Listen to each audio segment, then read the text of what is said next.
Dramé subul la talibo Sabata nyani maso Usman ba Ibra Jallo Jeri Idolu ni dalu Yo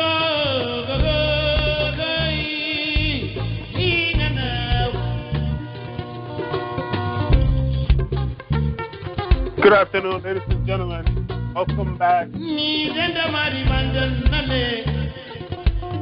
we always do, we're back again to talk about national issues. Discuss the way forward. It is no secret that it has been 21 years of oppression in our Gambia. This morning I spoke to a young man in the Gambia who reminded me that there's nothing but celebrations in the country. It is the president's so-called birthday. And the person tried to remind me that this fight that we're involved in, maybe we should give up, or maybe we need to rethink. My answer to that person is, whilst Nelson Mandela was in jail fighting for the freedom of South Africa, there were South Africans in nightclubs partying. Whilst Martin Luther King was being sprayed with bullets and hosepipes of water by the fire department in the United States, there were Americans that were having a good time. These people never gave up. The average Gambian cannot give up the fight that we're involved in. It is a fight for a majority, although it seems sometimes like they don't care. That is the reason we continue here at the conversation. We will continue to bring you fine young men and women, experienced and inexperienced Gambians, to discuss our national issues, our dilemma, hopefully find a way forward. Like I stated, it has been 21 years of oppression. I have a fine young man who took it upon himself to join this fight. He risked it all. Very young, prominent, aspiring man who could have done different, who could have stayed in the Gambia, kept quiet, and enjoyed life like many are doing over there, but he decided to speak up. I have Mr. Sainey Marenah, an exile, Gambian exile, living in Senegal. Sainey Marenah, welcome to the conversation. Thank you very much, MB Krubally, for having me in your reputable conversation, which I'm a keen follower, and now I'm a guest, not a surprise. Thank you.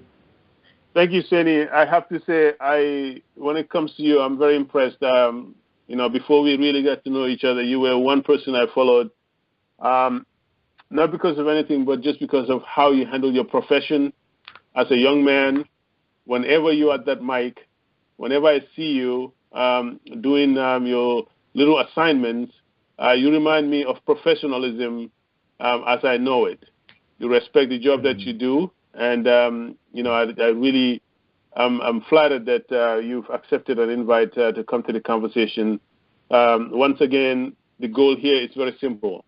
You're a young man that obviously knows a lot and obviously have taken it upon yourself to speak against the dictatorship in our country, and which landed you in Senegal.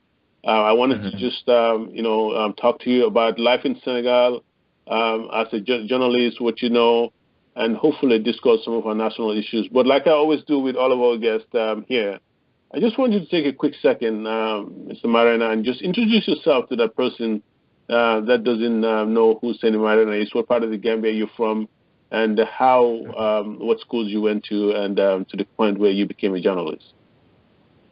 Thank you very much, MB. Briefly, I will just tell you who am I, because already I know those that will be listening might, come across my story or might read me on social media, which I am very active, writing a lot of stuff about the Gambia, and then that has generated a lot of interest both home and abroad. So basically, my name is Sainey M.K. Marenah.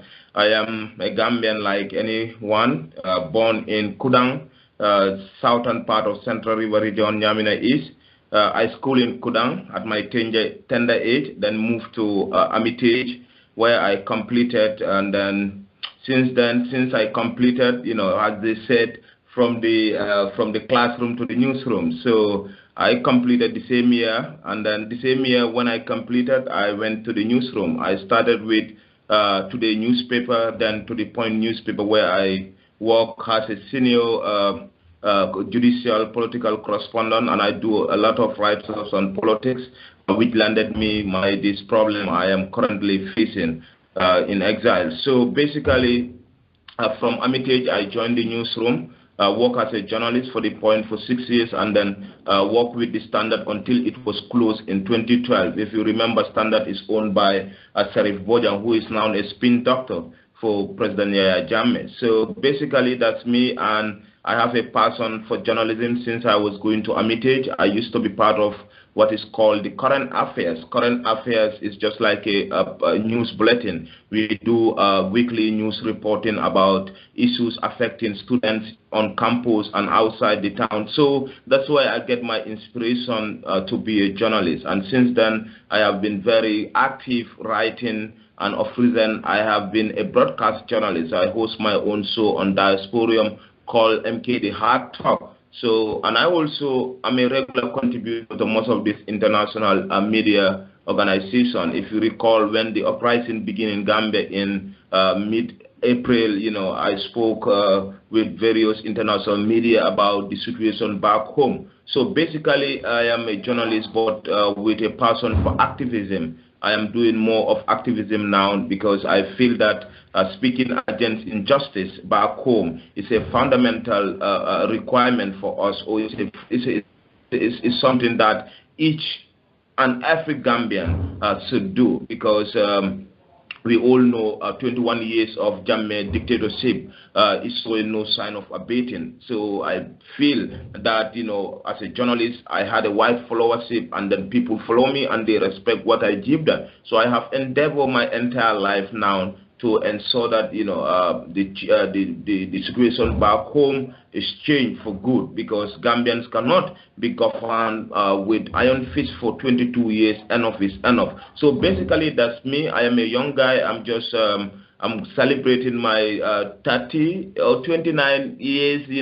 Probably 4th November. So I am very young. So when people see me, they think I'm a big boy. I'm still a young guy. Trying to. Thank you. Yeah. Thank you so much, Sainey, for that. Sainey, you're currently in exile in Dakar, Senegal. How is life over there as an exilee? Can you just tell us that? Yes, life in exile is not easy, MB. But any situation, I believe that you can change challenges into opportunities. Yes, when I came here in November 2014, following threats on my life back home, if you recall, I was arrested in January 2014, accused of publishing a false news with intent to cause fear and alarm to the public after I report that 19 Green youths, which are the members of the ruling party, defected to the United Democratic Party, at a rally held in Tanje. Tanje is a coastal town in the Gambia, some 35 kilometers away from Banjul. So I was later arrested by NIS and taken to court. After 11 months of legal battle, I emerged victorious. So the system wasn't happy that I was acquitted and discharged, because the judge said there was no enough evidence to secure a conviction for us. So the state wasn't happy. So when that happened, 3 days after my acquittal, threats upon threats, so I decided to leave to a third country. So I decided to leave, and then for my own safety and security as a young guy with a bright future. So I believe that I can do my fight outside the Gambia. But actually what I wanted was to stay in the Gambia. But due to one reason, family pressure and stuff, I have to leave the Gambia for Senegal, where I am. And life have not been the same since I left the Gambia. But I can say, Alhamdulillah Rabbil Alameen, because since I came to Dakar here, I have realized that I got a lot of hidden talent which were exposed by colleagues or by media organizations that I have subcontract with them. So thank God now what I was able to do in Senegal within 1 year, 6 months, I was not able to do that in Banjul because of the environment. So I am turning my my challenges into opportunities, if you may see from my activities on Facebook, because most of the time when Gambians come to Dakar, most of them are jobless simply of the fact that they cannot compete with Senegalese in the job market here due to the language barrier. Gambia is an Anglophone country and Senegal is a Francophone country. So most of them cannot speak French, and most of them are they have security backgrounds, or they have backgrounds that they cannot work here. So many people find it really, really hard. Even myself, MB, life here is not easy for me. But I believe that this is a challenge, and I am working very hard in turning these challenges into opportunities. I cannot say I am successful in doing that, but thank God I can say that Alhamdulillah, I am doing what I love, and then the feedback I am getting from colleagues, or feedback I am getting from people who are following my work is very impressive, and this is something that has given me or injected new energy into my system. MB, life has never been the same since I came here, but I can say that I was able to work and practice my profession, journalism, in Senegal without any form of harassment, intimidation, like in the Gambia. Thank you so much, Mr. Marenah. And the most important thing is you live in a free nation, unlike the Gambia. Mr. Marenah, you are in Senegal. I've heard stories of how some of our brothers and sisters are living there. Like you said, many of them cannot secure jobs. I want you, Mr. Marenah, because sometimes the Gambian is too secretive. We don't share our challenges. We try to hide them, which creates that notion that everything is well. We know that everything is not well with all of you guys in there. I just want to take a just quick moment. Tell us what the true life of a Gambian immigrant is over there, because Gambians need to understand that we're the ones that are asking our people back home to rise up and fight.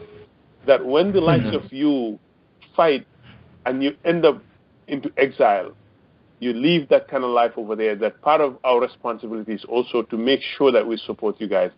Tell us how you guys are truly living there, Sainey, because we need to know. You as a reporter have the responsibility to give us a clear picture of the life of a typical young immigrant, Gambian immigrant living there, so that the international community and the average Gambian can understand how you guys are living there.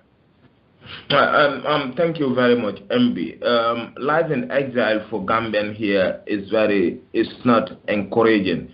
We have seen that over the past couple of years, a lot of Gambians, irrespective of political affiliation, cross the frontiers of the country to come to Senegal to seek for a legal protection. And in most cases, as I said earlier on, many Gambians are jobless here. So the life of an ordinary Gambian in Senegal is something that is very, very worrisome in the sense that there is no direct source of earning or living for those in exile. I met a lot of my colleagues, and I see how some of them are struggling daily to make ends meet. Senegal is one of those expensive. Dakar is one of those expensive cities to live in Africa, and a refugee or somebody who left his country because of persecution came here without anything. I left the Gambia just with my laptop and few of my documents. So before I was able to be adaptive to this environment, it took me almost 1 year because of the fact that we don't know anybody here, and then penetrating their labor market is a huge challenge because of language barrier, and because most of them are not also prepared to work in Senegal due to one reason or the other. So life for an ordinary exilee in Senegal is very, very hard. Some people will only go for 1 meal a day because of the situation. You cannot afford to go for 3 meals a day, coupled with your electricity bills and coupled with your housing expenses is something that cannot be possible. So I can clearly tell you that life for us here is not easy. We are just trying to adapt ourselves to the situation, at least to keep abreast with the current realities on the ground here. But as I said, living is a problem. accommodation is a problem. You know, at times you see Gambian exiles in fact coming together to rent a small house where they can live together.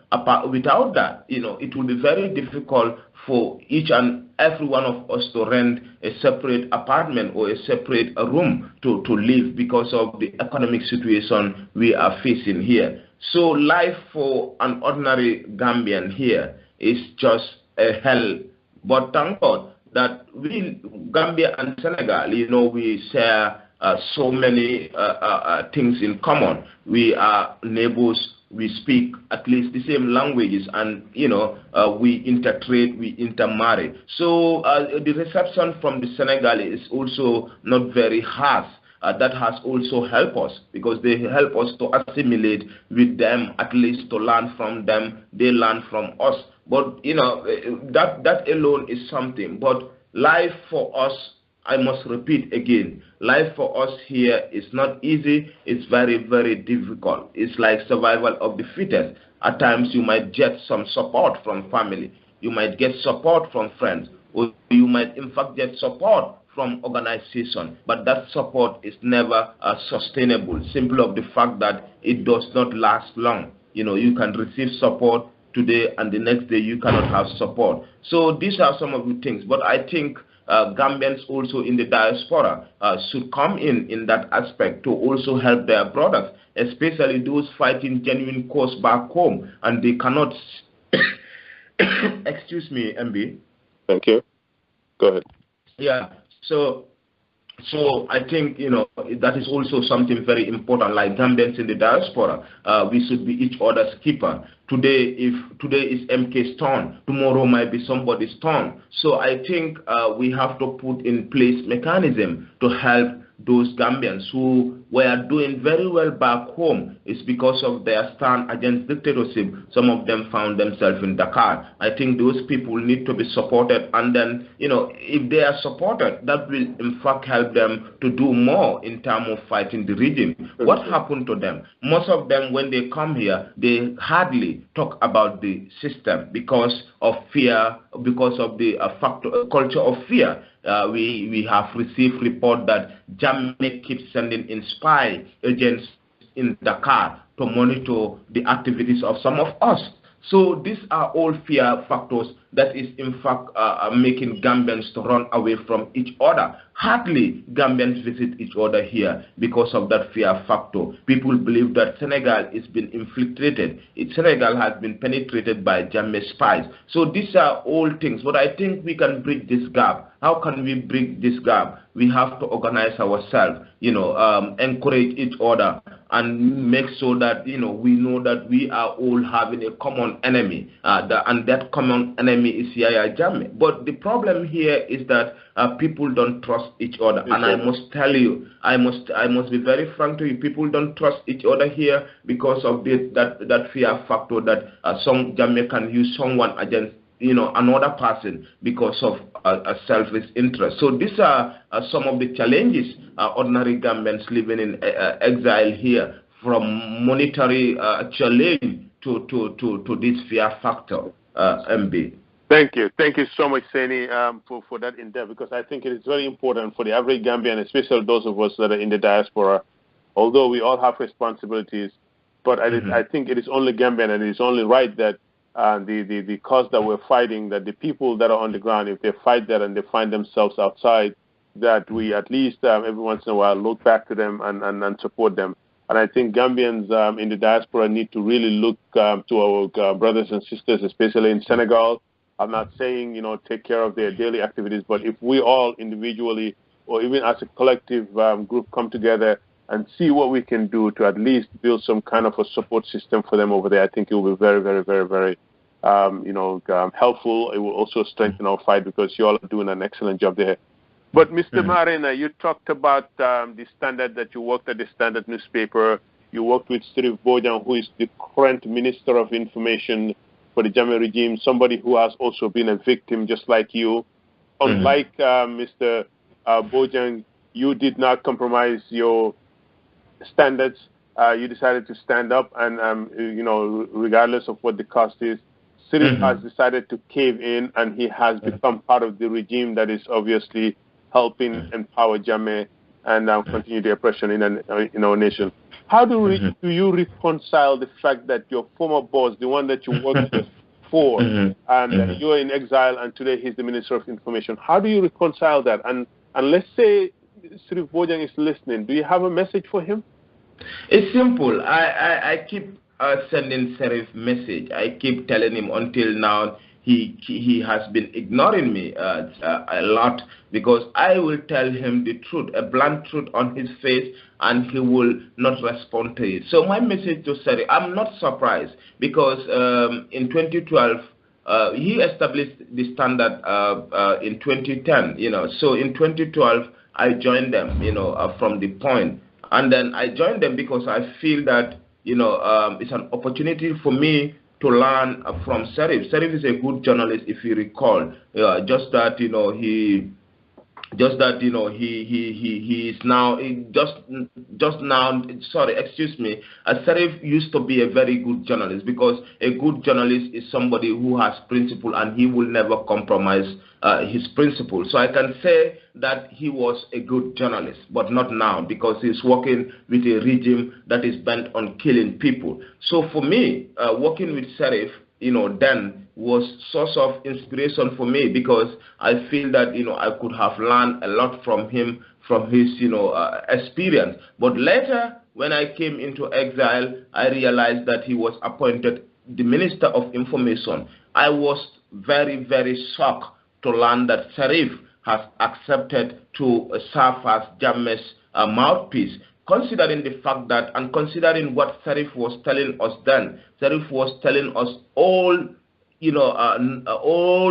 nonsense about this regime. He was one that was telling us that a lot about this regime, how the regime, look like, how the regime lack respect for human rights, and how the regime is oppressing the media. So I was very, very shocked when I learned that Sirif is appointed Minister of Information. But later, also, I wasn't very surprised, in the sense that that's a typical Gambian attitude. At times, many Gambians compromise or sell their soul to the devil because of financial gain. And Sirif is not an exception to this. So I wasn't very surprised.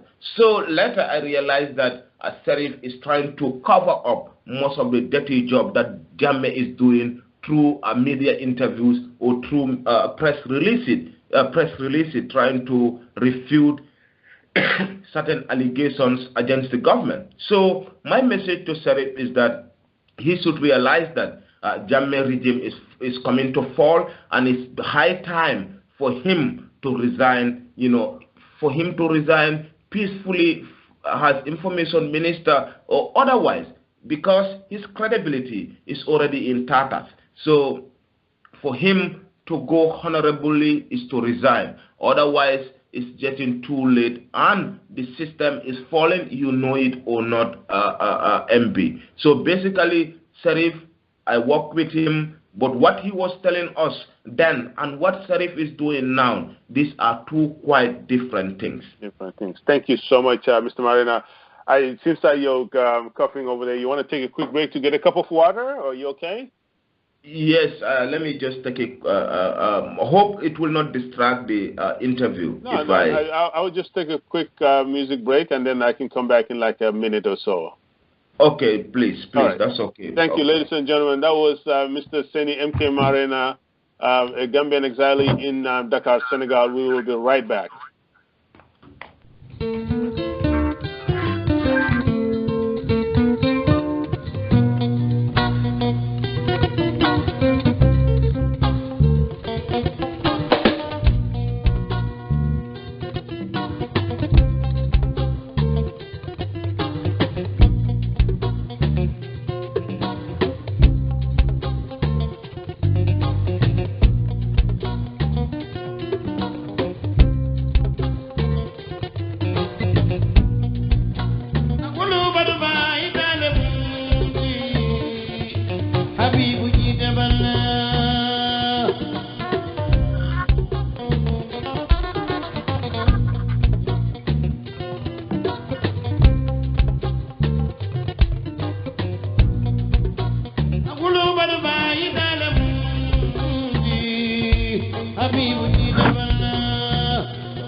Marenah, are you there?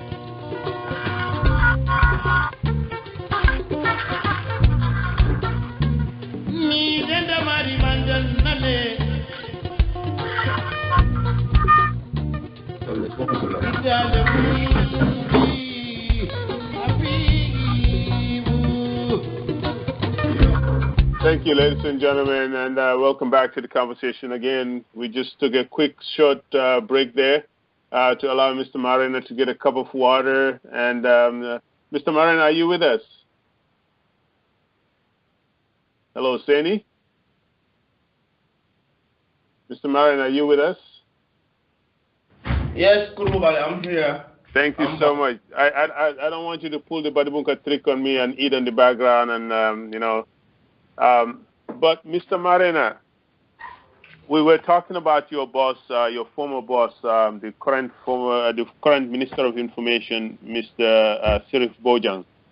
I spoke with Frederick Tendeng, and he talked about Deyda Hydara's death and how he was shot and was bleeding up until the time that he was buried.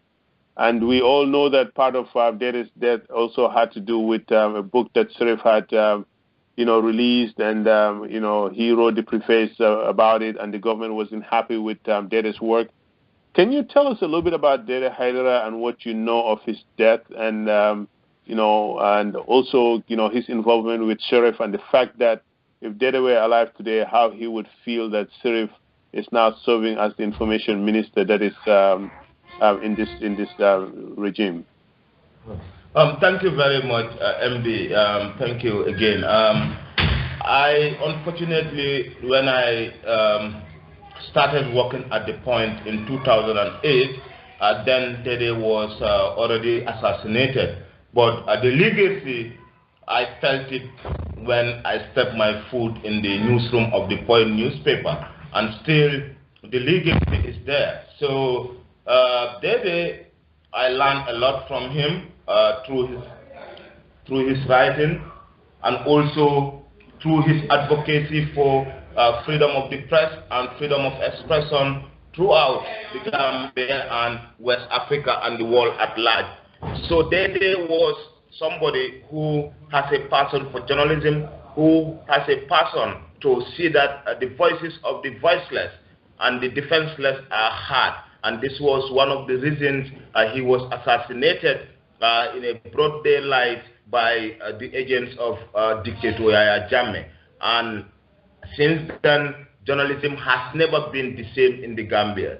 Since Deyda died, a lot of brilliant and a lot of fearless Gambian journalists left the source of that country. Fear of persecution, fear of death. A lot of them left. So when Deyda passed away, journalism was never the same in the Gambia. But thank God, young people like us who are very committed to his cause, we wanted to make sure that the legacy of Deyda will not go like that. We want to keep alive his memories, his legacies, his work as a fearless journalist. Because when you look at Gambian journalism, we have produced lot of courageous journalists. But today, look at the Gambian media; it's just been hijacked by Jammeh. Most of the newspapers in the country are not writing about daily happenings that are currently going on. How many journalists were writing about the uprising that took place in January? None of them, because of the climate in which they find themselves in.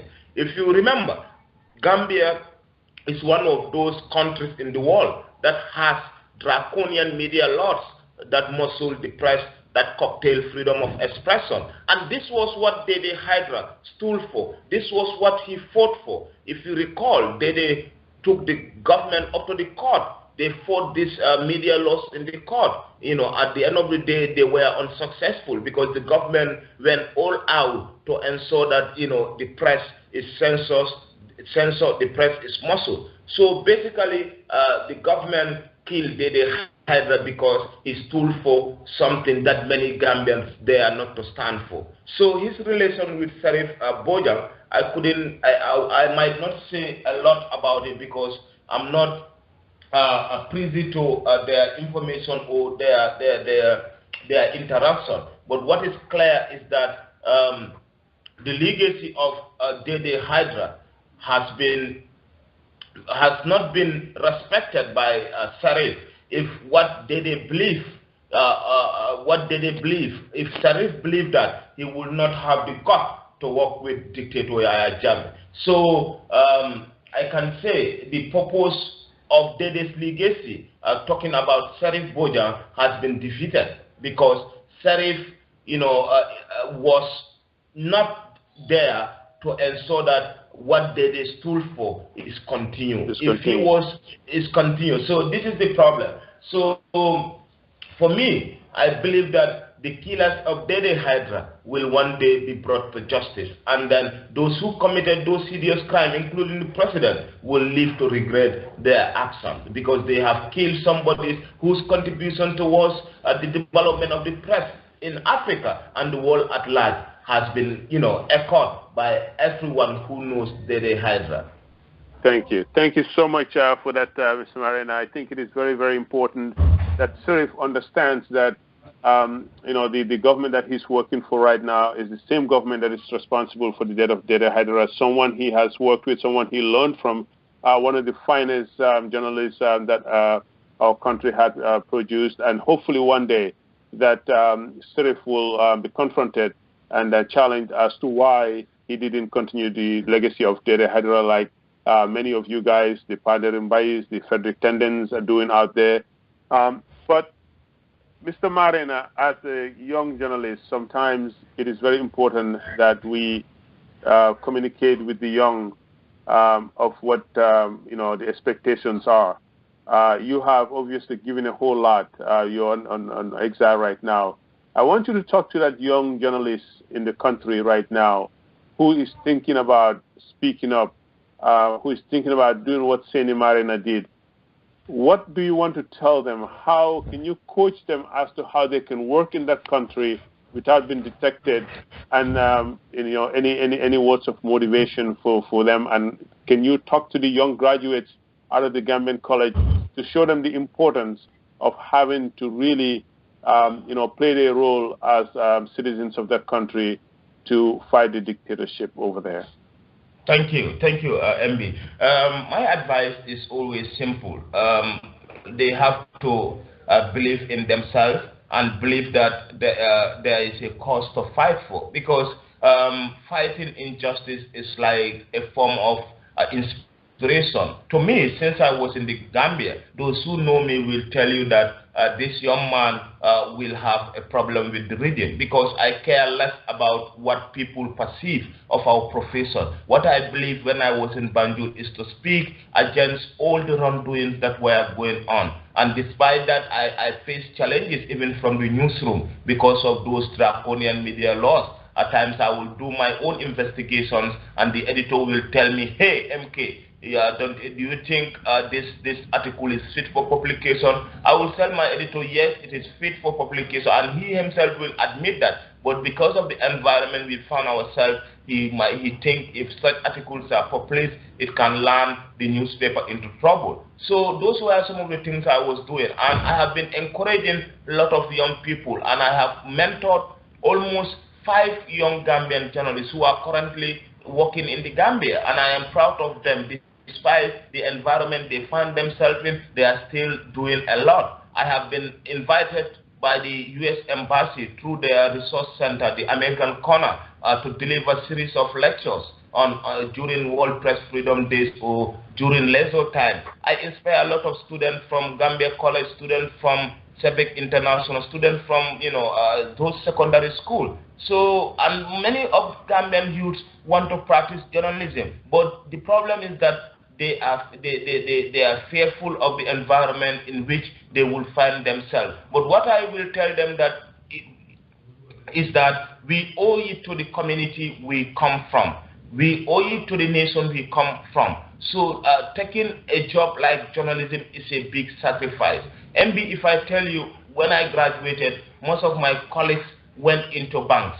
Some of them are economics, some of them are bankers, some of them are engineers. But I choose to be a journalist because I feel that I owe an obligation to my community to speak or stand against some of those brutalities or some of those injustices. And guess what? Most of these people are now successful bankers.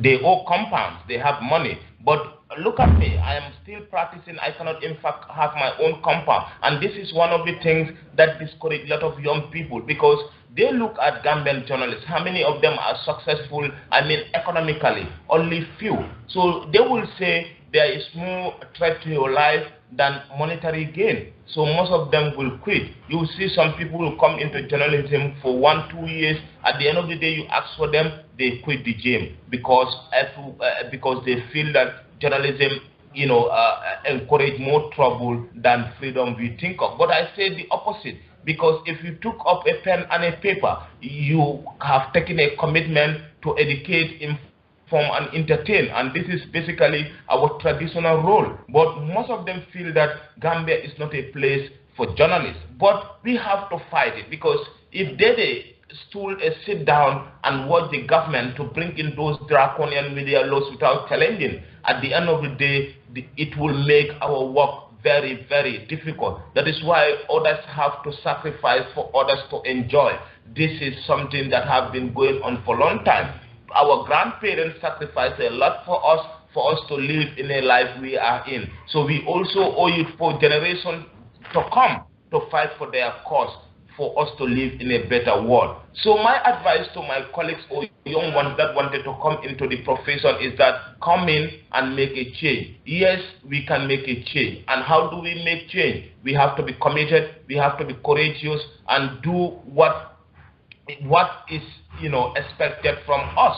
I work in the Gambia before I left for Senegal for 7 years as a journalist, and then I was harassed on several occasions. My parents talked to me to quit journalism. I refused because I knew that this is a commitment I took, and I take an oath that I shall be a journalist forever. God knows, but journalism is something I love. And then these are some of the issues young people don't want to engage into journalism because they feel that when you are a journalist, you encourage more trouble towards you and your family. So, and monetary-wise, there is no money in journalism in the Gambia. Outside, you can make money, but in the Gambia, you cannot make money because the market is not huge enough, coupled with government repressive media laws and the environment. So these are all the issues stopping young people. But my advice again, young people should try to make best use of those challenges, turn them into opportunities. Because as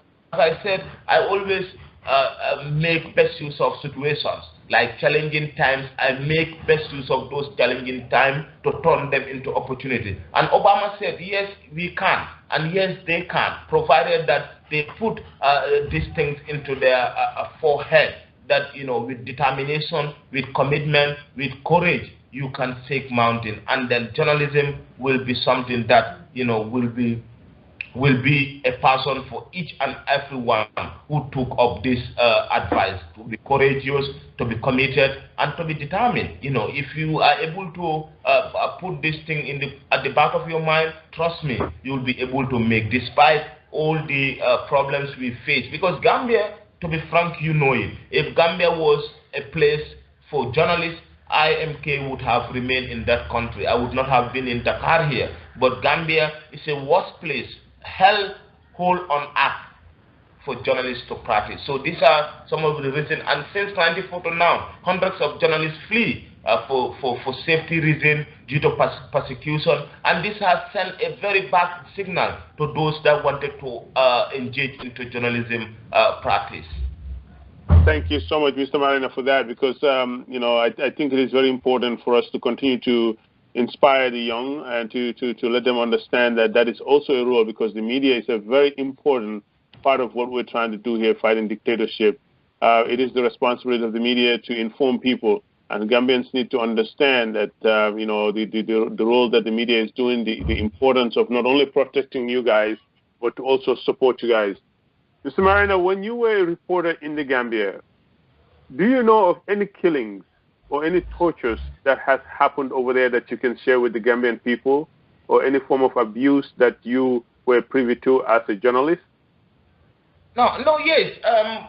MB, well before I joined the media fraternity or I joined the media profession, I have had reports of systematic intimidation, extrajudicial killings. But when I joined the profession, that was the time I came and see the reality, because at times I will come across informations of extrajudicial killing by the government. But I cannot publish them, because you cannot, if you give certain kind of stories to editor, he will not publish it because of the environment we are operating. So there have been reports of that, and I have evidence I can say that, the government is engaged into systematic intimidation, government is engaged into extrajudicial killings. Remember, the Ghanaian case, the 14 Ghanaians that were mistaken to be rebels when their boat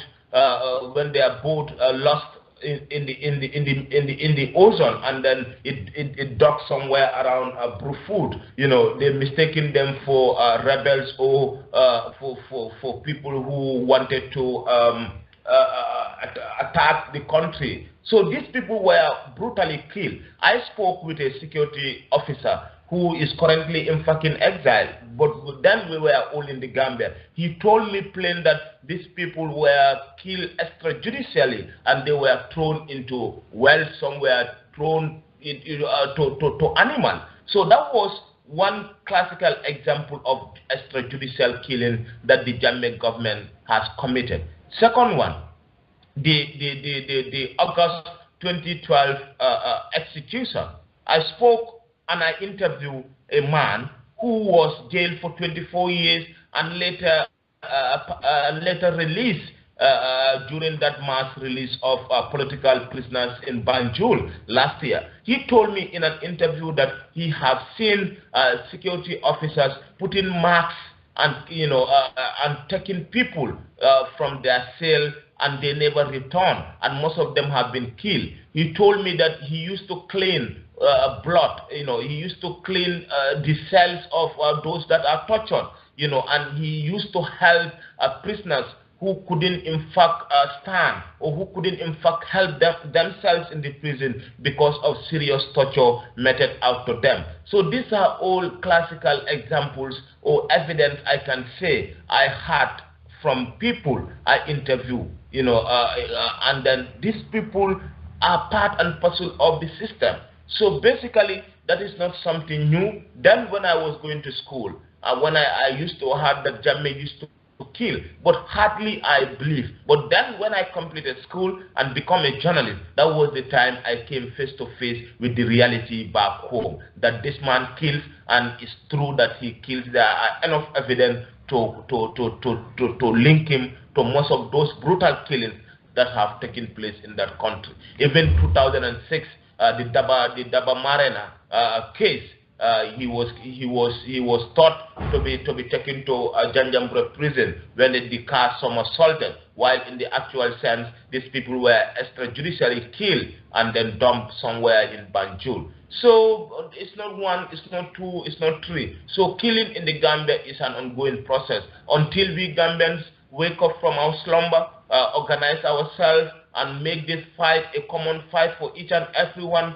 Jammeh will continue to kill ordinary Gambia. Where is Solo Sunday as we speak? A lot of, how many Solo Sunday did Jammeh kill? It's many. So I think it is right for us to stand up and demand our rights. This is not a UDP affair.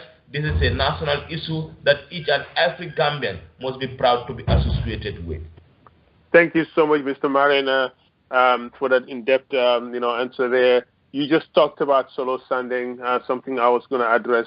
Of recent, we've seen a lot of demonstrations in the country, in the whole, in the past month. It has somewhat kind of died down a little bit. Can you just give us a little insight? I know that you're still in touch with journalists over there.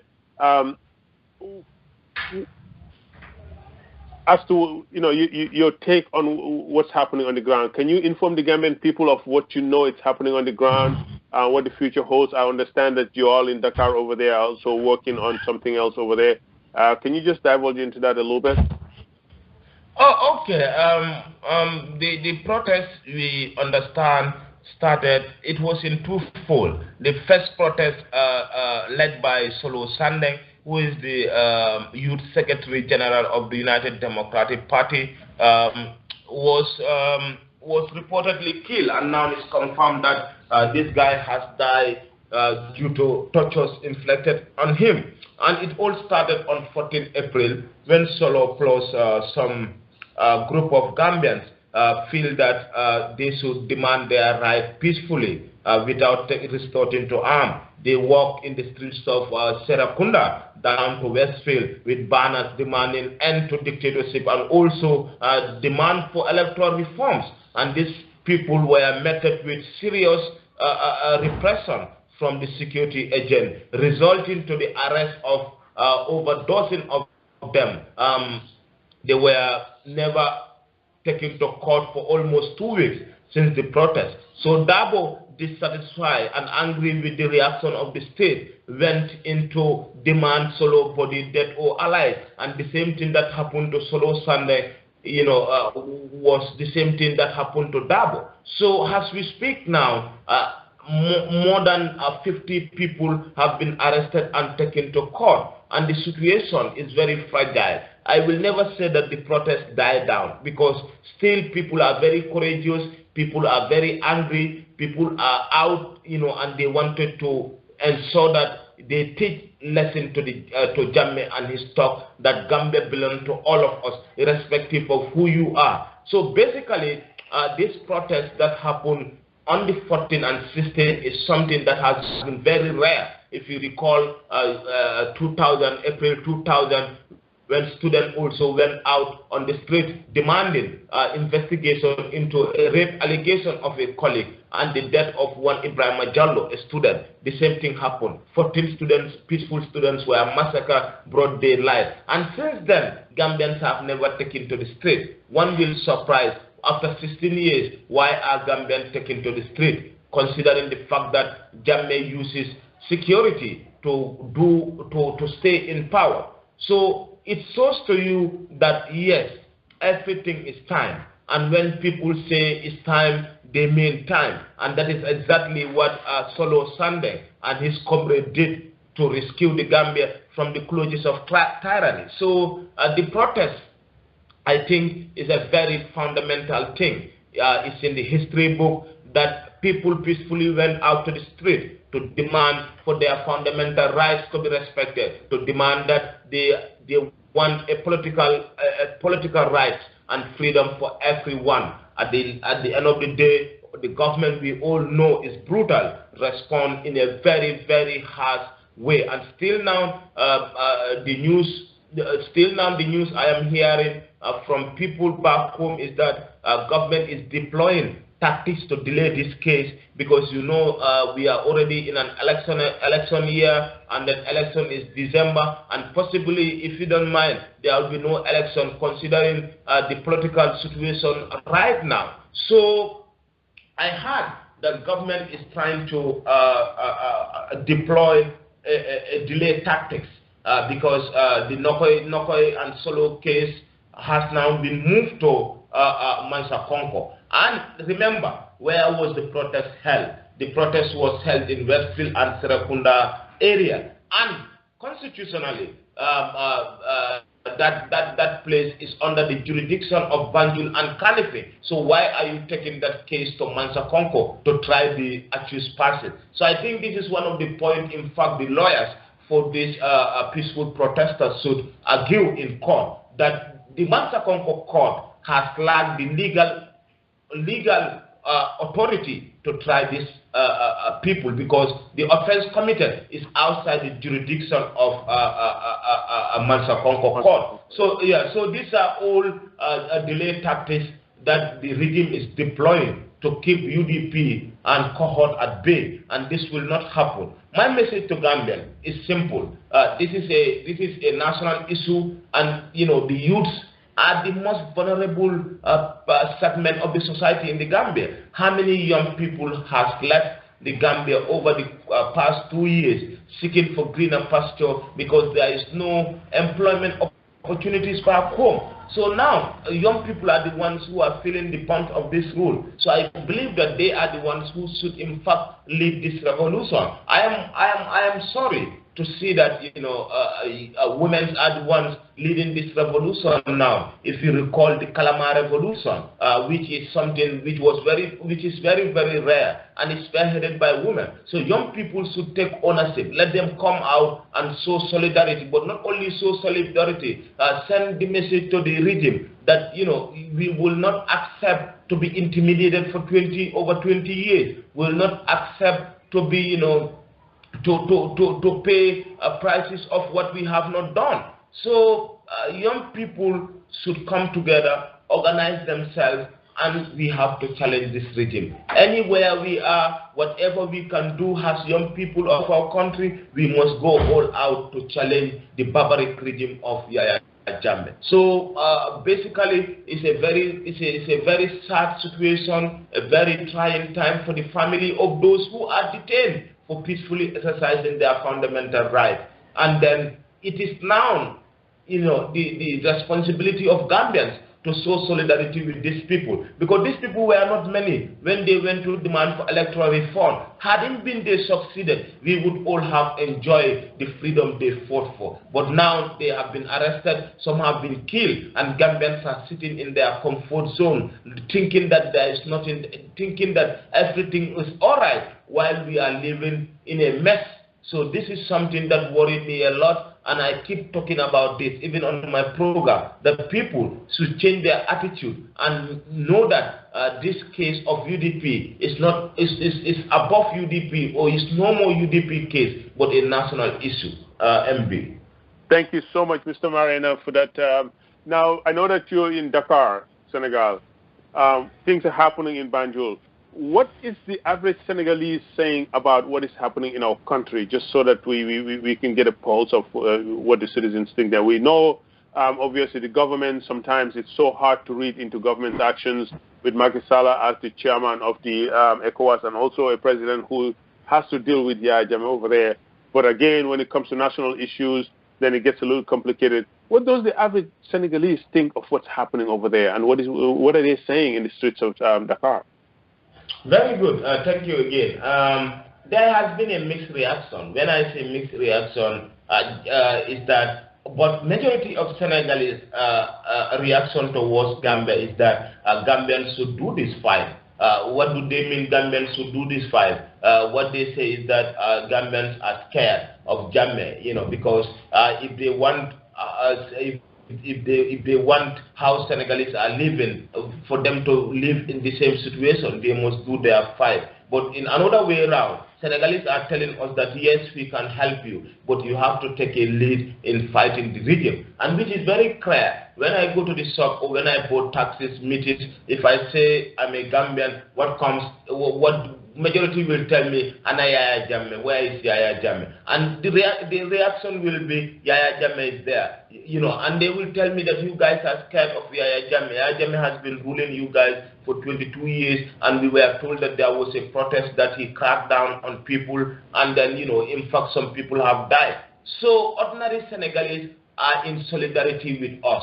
And this is demonstrated, MB, during the Dakar protest. Most Senegalese came out. In fact, prominent Senegalese came out, politicians came out, civil society came out, the young and the old, all came out in show of solidarity. And that has never happened. That was the biggest protest that was held in Dakar. And it has also seen a lot of prominent personalities within the Senegalese government and the civil society that came in. That shows to you that Senegalese are with us in solidarity. What Gambians fail to understand is that Senegal will not wake up one day and say we're going to invade the Gambia. This is what many Gambians fail to understand. We must fight our own fight. At the end of the day, Senegalese will not watch Yahya Jammeh kill us like that without supporting us. So this fight is a Gambian fight. Yes, Senegalese have tried a lot for us. A lot of Gambian refugees are living in Senegal. Senegal can deport or send some of us back to Gambia, but they will never do it. And dissidents are coming here doing their programs without any form of intimidation, without any form of harassment. Though we have seen that Sidia Bayo and Kuko Isambasanian case did not went down well with a lot of Gambians, because we feel that the way the government treats those people is undone. But what people need to understand is that Senegal is a country and Gambia is also a country. Yes, what affects Senegal, what affects Gambia affects Senegal. But we should take this from our mind that we should take this thing from our mind that Senegal will come and intervene or invade Gambia because of us. They will never do that. They have to see the seriousness, the organization in us before they could support us in any way, MB. And then I must say this: Senegalese have been very supportive to the Gambian cause. Though they will not come openly to denounce their government coming in to denounce the situation back home, but Senegalese civil societies, which are Senegalese themselves, normally come openly and denounce the Jammeh system. Some will go up to an extent that they will say Jammeh must go. They got that. Jammeh must go. So this is something that people should understand, that Senegal is in solidarity with us, but Senegal will not accept to lead our fight. We must lead our fight on our own, MB. Thank you. Thank you so much, Mr. Marenah. It has definitely been a great conversation. Like I said, I'm going to try to keep you here no more than an hour. But you are a journalist, but you're also a Gambian citizen. And I want you to speak from an angle of a citizen. The demonstrations have happened. Lawyer Ousainou Darboe, a fine citizen, a prominent lawyer who has defended Gambians, one of the most obedient citizens that I've known in that country. He respects the Constitution. He is in jail now counting 40 days plus. We have seen leaders, opposition leaders in the country have refused to say anything. What is your personal take on what is happening to Ousainou Darboe as a Gambian, that we have leaders in that country who are seeing their fellow senior citizens languishing in jail and have refused to speak up for reasons beyond our comprehension? Thank you.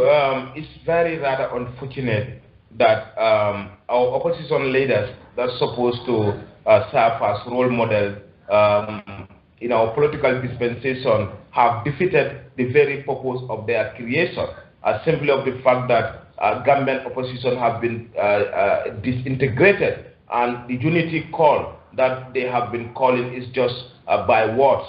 They are not putting those words into commitment or action. So I am very, very sad that Lawyer Darboe can be in jail for more than 30 days, and the opposition, his colleagues who claim to be fighting the same fight, are sitting in their comfortable offices without doing anything. So this shows to you that Gambians, we have a long way to go, MB. We have a long way to go in the sense that, we are not supported to each other's cause. I remember when diaspora Gambians will go hard on Lawyer Ousainou Darboe, that, he's a very light leader or somebody who is very quiet, and then they feel that he cannot in fact lead the United Democratic. But Ousainou Darboe has proved the critic wrong, and now it is those critics who know that Lawyer Darboe means business. Look, when Darboe called for the press conference, a lot of people think that he might not go on the street. But Darboe told members of the press and his party supporters that whatever will happen, he will be on the front line and he will take the first bullet. That shows to you that Darboe means his word. And they did it exactly. He went out on the street. He was arbitrarily arrested. Some of his members were seriously tortured, and others are not in fact recovered.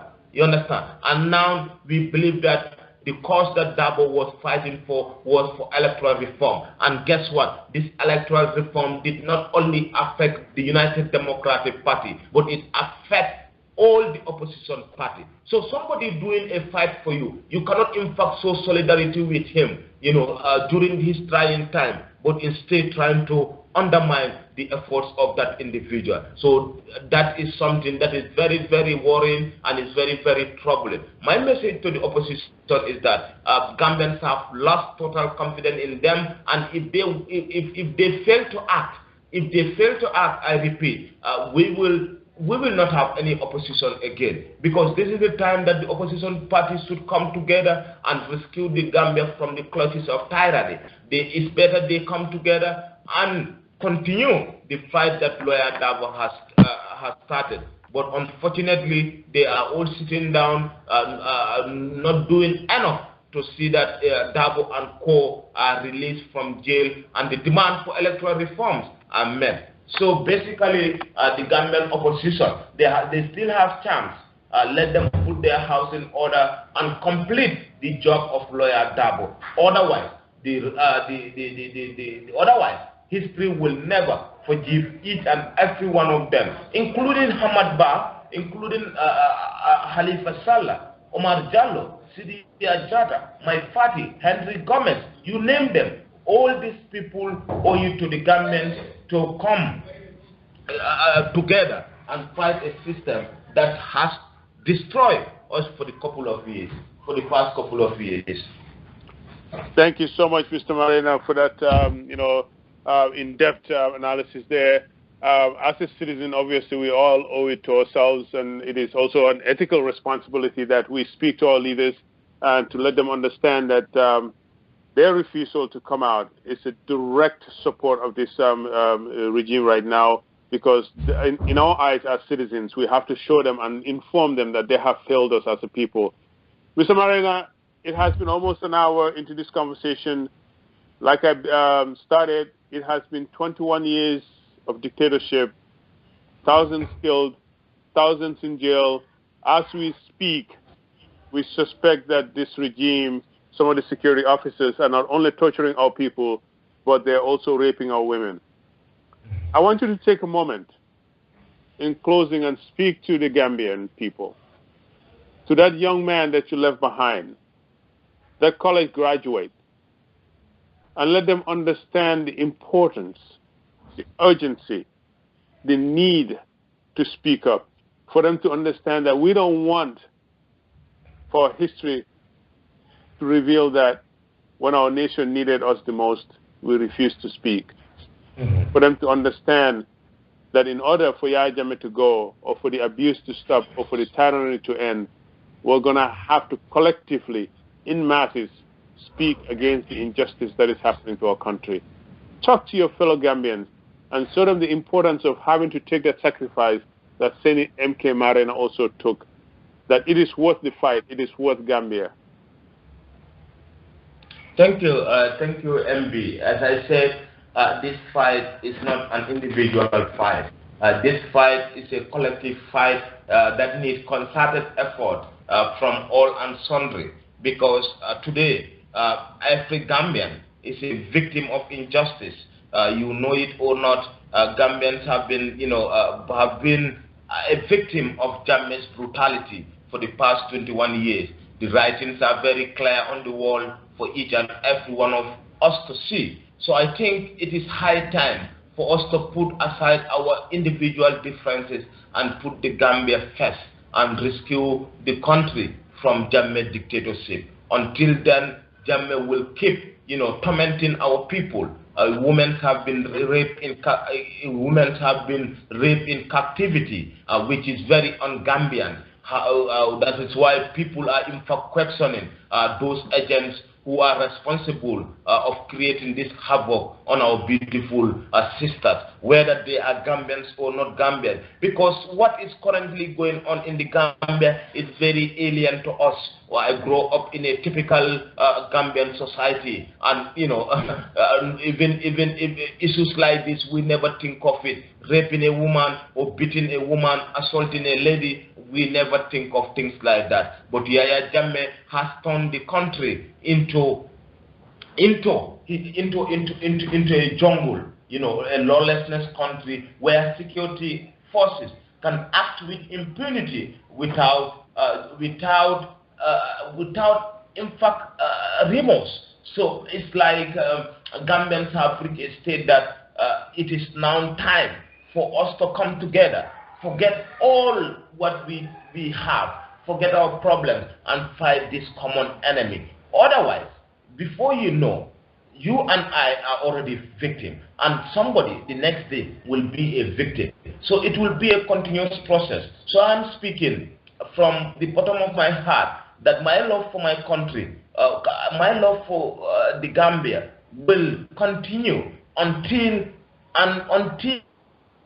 I see that there is a regime change. Peaceful regime change I am calling for. But the way he is going, if you don't mind, he's not going to leave the Gambia peacefully. Because if you live by the gun, you're going to die by the gun. And this is what Jammeh has been living. Jammeh has been ruling Gambia for the past 22 years. He ruled the Gambia through the barrel of the gun, and if you don't mind, he will also die through the barrel of the gun. So before then, Gambians have to take ownership of this situation, forget everything, and then ensure that the fight against tyranny continues. So my message is simple. Let us come together, and do the fight.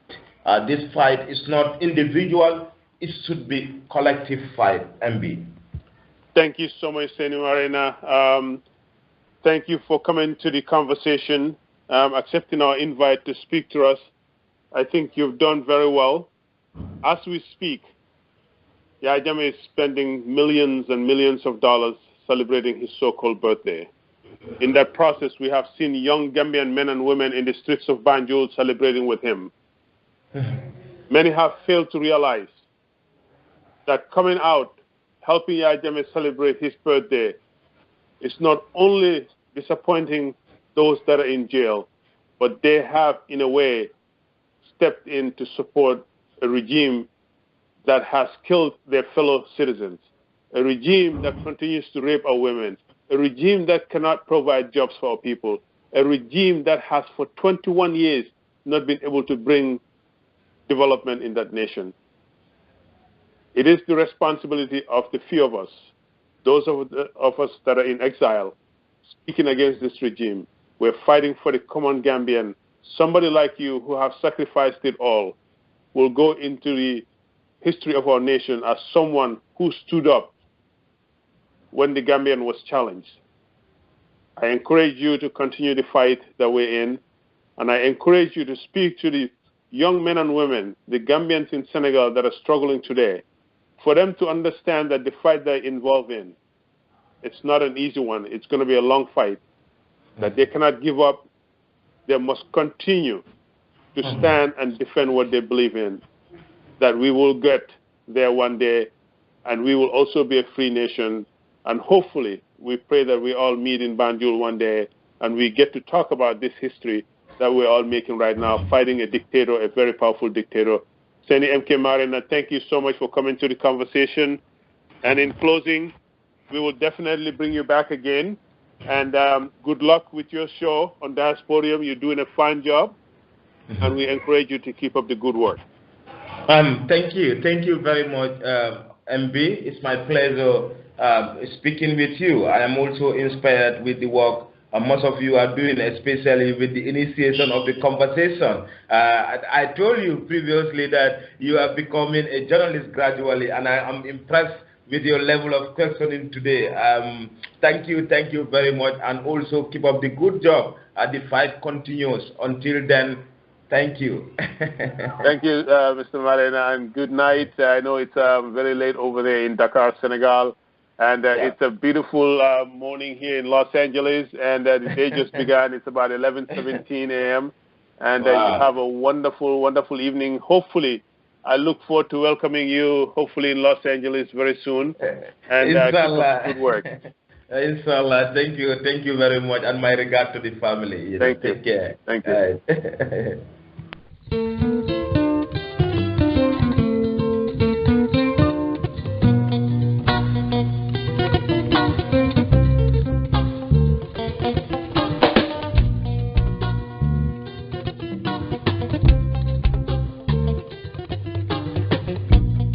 Thank you, ladies and gentlemen. That was Sainey Marenah from Dakar, Senegal, on the conversation. We will continue to bring you fine young men and women of the Gambia to discuss national issues and the way forward. Good night.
Mayo ya